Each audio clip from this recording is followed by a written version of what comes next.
Hi, this evening we are playing 3 Days of Glory 1805 from Hexasim. I recently did an unboxing of this game. It's actually you get three sort of historical games within it, and this is the Battle of Hollabrunn. Hope I'm pronouncing that right. This is actually the competition scenario. I recently just played the historical scenario, and I thought I'd do the competition one to see how that differs from the history. We've got our two opposing forces here. The key objectives are there's some hexes here underneath these units here, and here, and here, and the French in particular are looking to control these. I think it's just actually one of these hexes just here. It is I think it's around 6 turns. No, I think it's more than that actually. I think it's, let me just have a quick check. 7 turns. Some of those are night turns as well. So I'll probably do a sort of quick recap every turn I think on this game. So I've got all the forces set out, the French forces here, and then the Austro-Russians over in this area here. It's quite a different setup to the historical. When I played the historical scenario, the French definitely had the day of it by far. It's a much easier scenario for the French. So I'm interested to see this competition scenario, to see if it's more balanced between the two opposing forces. So after turn 1, the French have started to get into some sort of level of formations. They were also able to start attacking these counters in this sort of town hexes here and push one of them out. You'll notice, if you're not familiar with this series, the hex orientation of the counter is really important. So, for example, on this hex here, who's facing this way, front 2 hexes, whereas the other surrounding hexes, the other 4 are the rear. So they're the 2 front and they're the rear. And that's why you'll notice that I'm trying to carefully position that makes sense. So when these French attacked this town, I positioned these other hexes so that their fronts would be covered to the rear or the flank, but it's in the rules terms it's classed as the rear. So the orientation of the counter in the hex is super important. You'll also notice that this is a large hill, and there's always a temptation with these counters here. I was very tempted to start bringing them into having a go at these French who were sort of still really moving into formation, but the strength of these counters is considerably less than the French foot. So I felt that, much like the history, I'm keeping these here for the time being, letting the French, just waiting for the French and using the height of the hill to the advantage really. Plus the French will have to fight over these two, I think they're streams or very small rivers, but let's call them streams for the sake of argument. So yeah, starting to get into position. What's interesting in this scenario compared to the historical scenario, the French already start with a lot more counters and in position ready, whereas in this scenario I'm having to get them into position. There are a lot less French counters in this scenario as well, but there are a lot more to come in through the next few turns. The other thing that's unique about this, well, not unique, sorry, the other thing that's interesting about this game, especially from a solo point of view, is that it's a chit pull game. So you are pulling chits out to activate certain formations, or I think they're called units, but basically formations. And you also have an order system as well. So to begin with, as the French, for example, were able to give the majority of the units orders. That's not to say you can't still do things with units that don't have orders, you just have to roll dice. So yeah, starting to get into formation. I figured the French would attack down this road, down this side into here, and they'll form up and then move towards these defending lines here. and then these units here would start to do the same thing on the other side. So it's quite an interesting game to get all the counters into the correct formations, and potentially the opposing side take advantage of that. But yeah, we'll see how we get on. Quite a dramatic turn, last turn. The French chasseurs here, which were down here somewhere, had been charged by the enemy cavalry. They were able to countercharge, rout them, chase them in pursuit across this hill, and then slammed and charged straight into the line here of foot, who they engaged in combat. The enemy foot were not able to form square.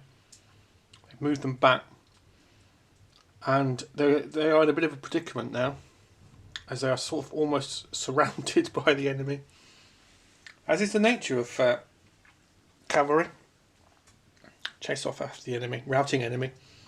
On this side of the battlefield, this horse stack here charged the French foot, who were able to form a square and repel them.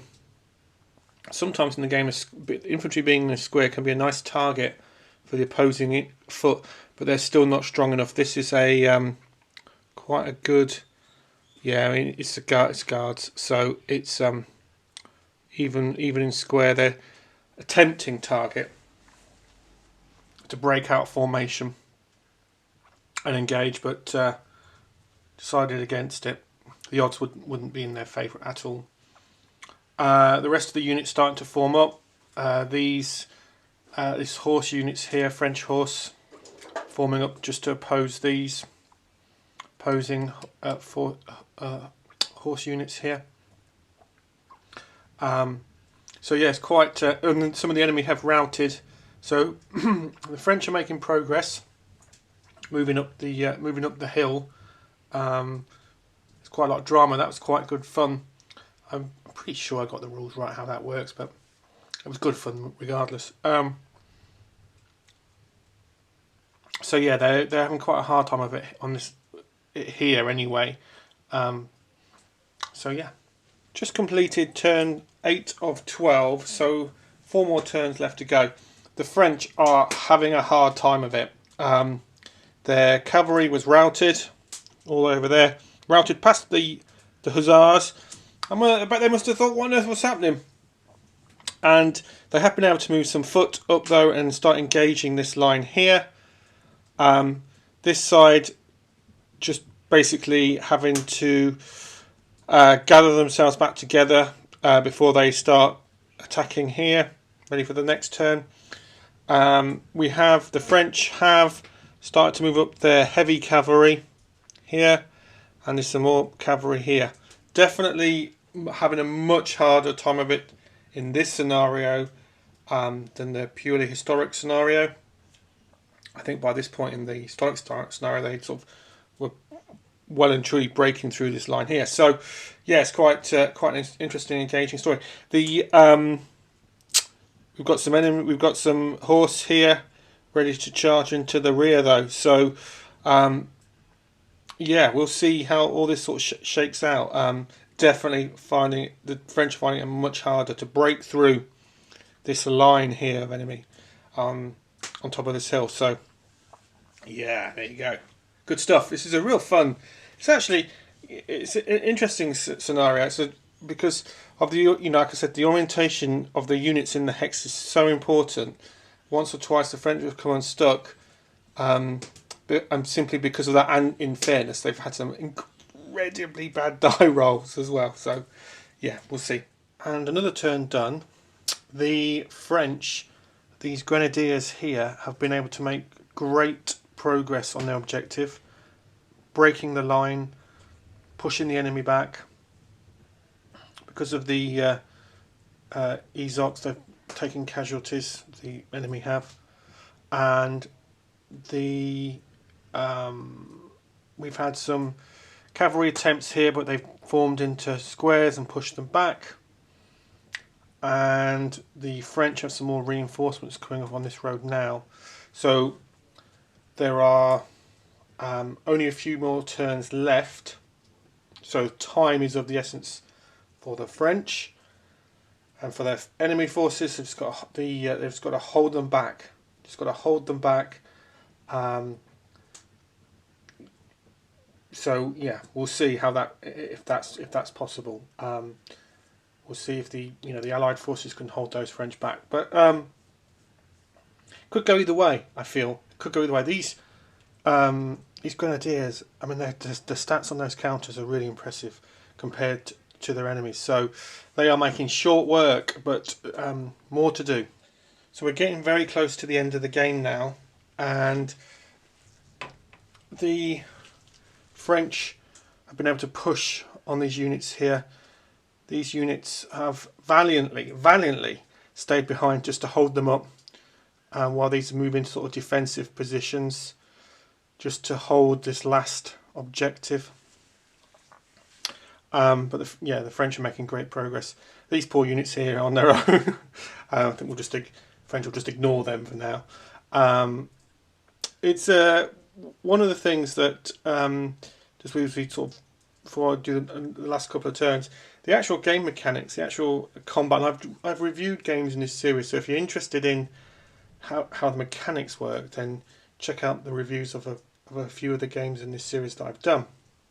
And they're actually fairly straightforward, as in terms of combat and movement. Combat is adding up the strength points and comparing it and working out the odds and then modifiers and so forth. And there are quite a few modifiers to sort of go through. In this particular game, the French units are way more unit for unit, a lot more powerful, which is proven quite interesting. And as you can tell, it's not in this scenario. It's not a steamroller for the French at all by any stretch of the imagination. So yeah, we'll do the last couple of turns. Finished up the scenario, and the French were able to, the Grenadiers were able to push the remaining opposition out of these hexes here.